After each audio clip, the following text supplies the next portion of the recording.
My final destination on this journey would be the remarkable Kingdom of Jordan, one of the friendliest and most fascinating countries in the Middle East.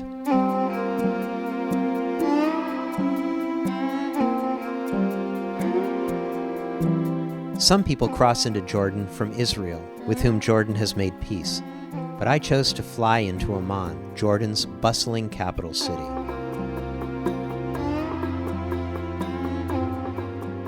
Amman ranks right up there with Byblos in Lebanon for oldest continually inhabited city in the world.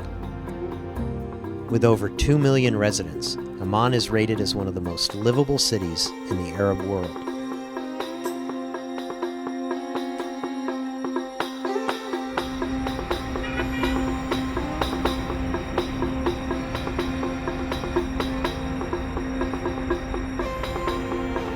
It was remarkable to me that such a country even exists peacefully in the region, surrounded as it is on all sides by nations in turmoil.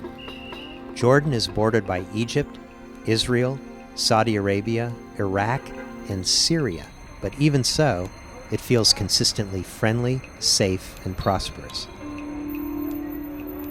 This is largely due to Jordan's King Abdullah II, who is the rarest and yet perhaps the most effective kind of leader in the region. Jordan can only be described as a constitutional monarchy with a benevolent dictator overseeing it all. King Abdullah II ascended to the throne in 1999. Like his father, the legendary King Hussein, he takes personal responsibility for the well-being of all his citizens.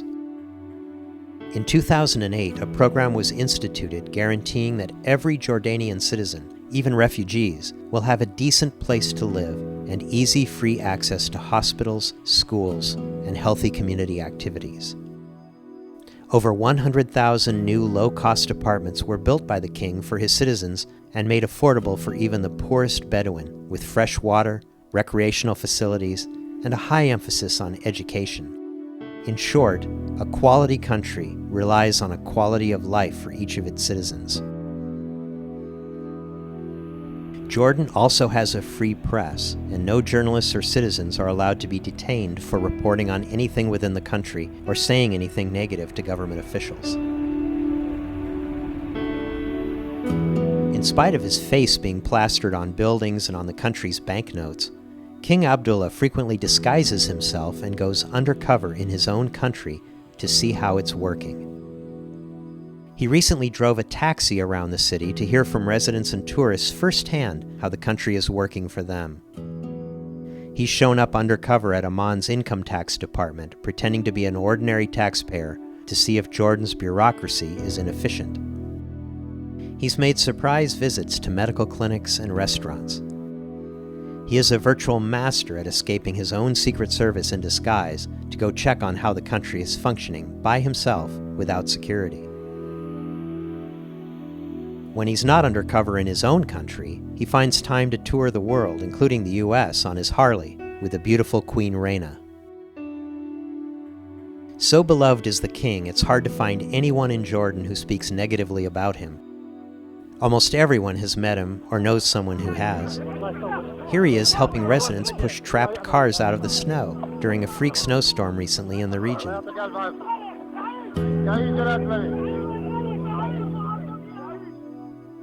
Amman may seem like a modern city due to its governance, but the region is very ancient. The Greeks and Romans were here, building trading centers in the region, leaving behind a vast array of ruins, including the beautifully preserved Greco-Roman city of Jerash.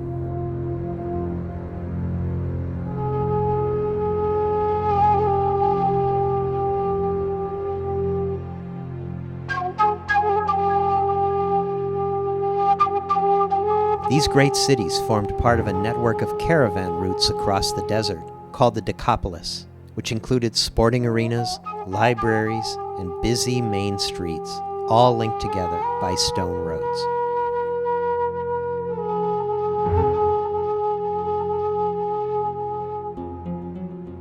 But by far the greatest attraction of any visit to Jordan is the astonishing region of the southern desert known as Wadi Rum.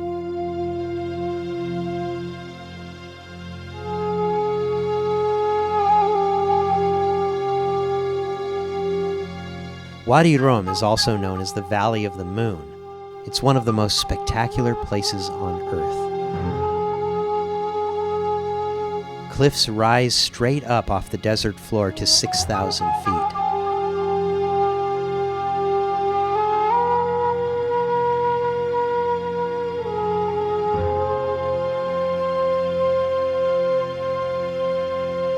Petroglyphs and archaeological remains testify to 12,000 years of human occupation.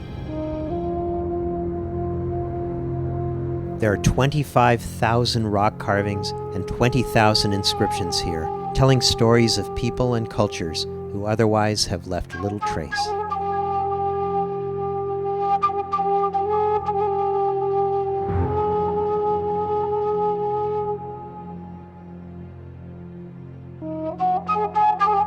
To visit this territory, you must leave your car at the entrance gate and hire a Bedouin to take you into the vast 285 square mile park.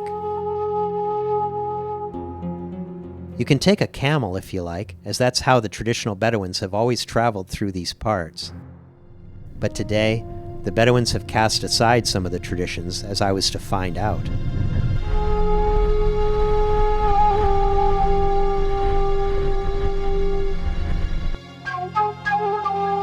High-speed jeeps and trucks can be hired anywhere in the park to take you to amazing destinations of your choosing.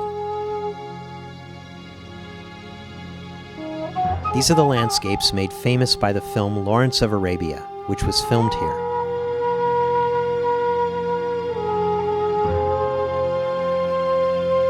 People still recall the stories of director David Lean's perfectionism in preparing the landscapes of Wadi Rum, including at one point asking Bedouins to remove 20 square miles of scrub brush to make one of the shots more uniform in appearance. Even the old Ottoman transport train featured in the film sits out here in the desert, largely neglected. Its Hollywood passenger cars and Turkish machine gun turret are still intact for the movie buff to discover. The Bedouin is certainly the most noble character of Middle Eastern desert lore.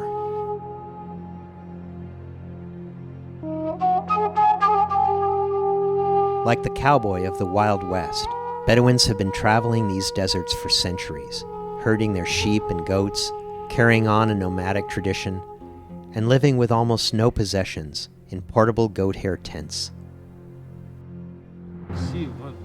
And yet their tradition of hospitality is legendary. No visitor is ever turned away without being offered tea, snacks, or a meal, even though the food may have traveled hundreds of miles to reach this place under extremely difficult conditions. For the Bedouin, even the water to make the tea may have been very difficult to obtain. It's said there are only 3 things which bring men to these deserts: God, oil, and water. And a man can survive without God and oil, but without this precious commodity, no life can be sustained. Today, visitors to Wadi Rum can experience Bedouin desert life in relative comfort at resort camps like Rum Stars Camp. Here you are treated to comfortable tents with million-dollar views across Wadi Rum at all times of day and night. Our friendly Bedouin guide was named Salim, and we all thought he looked like a Bedouin Johnny Depp. His life had been softened a bit by tourism, and he was used to posing for the camera and taking occasional naps in the hot midday sun. In spite of this, his morning workout routine would make the hardiest enthusiast gasp.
Just watching Salim gave us all an appetite for an excellent traditional Bedouin dinner that night back at Rumstar Camp.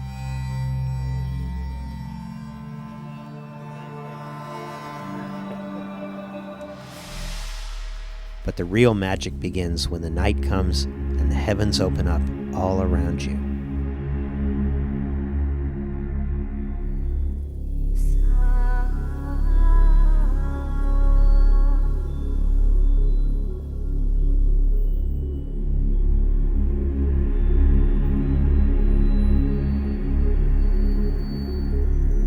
For centuries, only the Bedouin knew of a lost city in the red rose sandstone canyons of Wadi Musa, the Valley of Moses. It had been abandoned for 1,500 years before it was discovered by a Swiss explorer in 1812. Carved out of the canyon walls, it was the magnificent lost Nabatean city of Petra. It's also known by Hollywood as one of the famed locations for the film Raiders of the Lost Ark. As the only place in the region with some water and an almost impenetrable narrow canyon approach, Petra became one of the richest and most easily defended trade cities during its reign, 300 years before and after the time of Jesus. Remarkably little is known about Petra and the Nabatean people who built it, as they kept no written records. It's thought they descended from the biblical Edomites and crossed the deserts offering protection for trade caravans, protection from dangers they often caused themselves. Originating in Arabia, the Nabateans were exceptionally dark-skinned and probably don't much resemble the Bedouins who currently inhabit the site. How they evolved from nomadic, tent-dwelling pirates into the builders of the great stone temples of Petra attests to the wealth of their lucrative trade skills. The most impressive of Petra's monuments is the Treasury Building, carved directly out of a vertical slab of sandstone cliff. Its effect is made more elegant by the mile-long approach through the narrow canyon called the Sikh. The Treasury was never really a bank, although its facade may look like one. It was instead named in the mistaken belief that a pharaoh had hidden all his money in the alcoves. Passing Bedouins sometimes took potshots at it with their rifles in hopes that a rain of coins would shower down upon them, but no treasures have ever been found.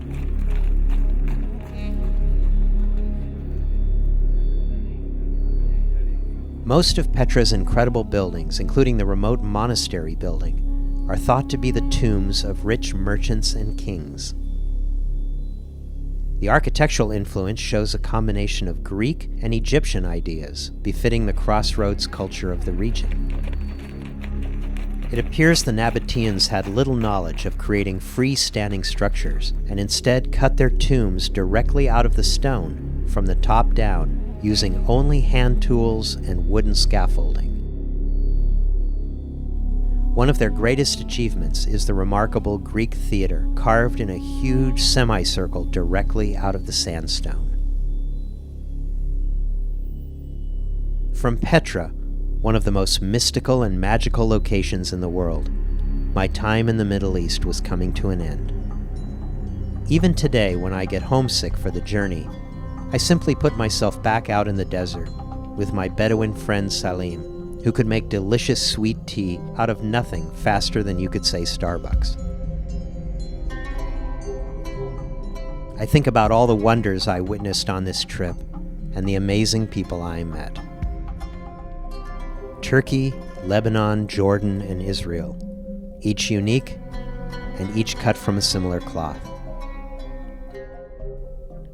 And I drink a toast to return again in 20 years to see what has changed and to share it with all of you.